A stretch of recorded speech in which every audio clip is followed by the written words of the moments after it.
LP sejak di awal. Itu yang diceritakan cukup detail tadi.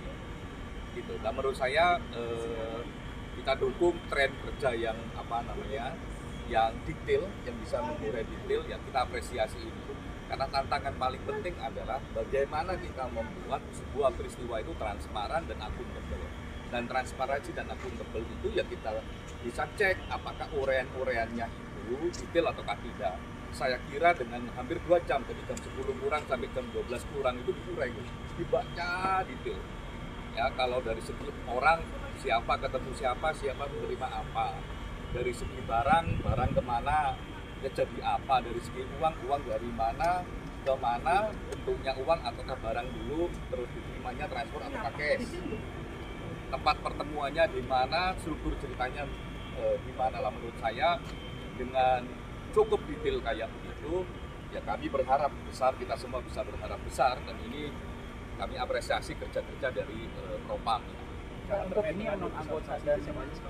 Terkait dengan 21 saksi siapa aja? Nanti kita lihat semua yang masuk dalam struktur cerita ini ya akan dihadirkan oleh, kalau di sana itu kan ada pendamping, terus ada penuntut, semacam penuntut lah, ini akan dihadirkan oleh penuntutnya.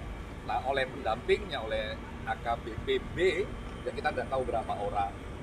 Tapi yang pasti oleh penuntutnya itu dia tadi dideklar bahwa akan 21 orang akan dihadirkan dan sudah dilayangkan prosedurnya.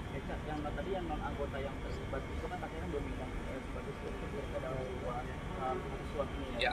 Nah itu non anggota itu bisa dibilang itu perantara antara anggota dan statusnya. Yang non anggota ini adalah status profesi dan kami menyayangkan profesi. Dia bukan orang tanpa status profesi. Artinya mantan pengacara ya Pak? Inisialnya EDH.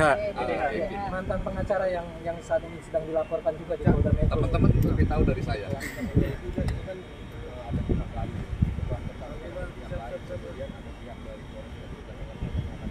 Apakah ada pelapor lain mungkin dari tingkat Polda Metro atau pelapor juga di tingkat apakah ada? Kalau lihat struktur tadi sih yang paling, kalau dalam konteks anggota gitu ya,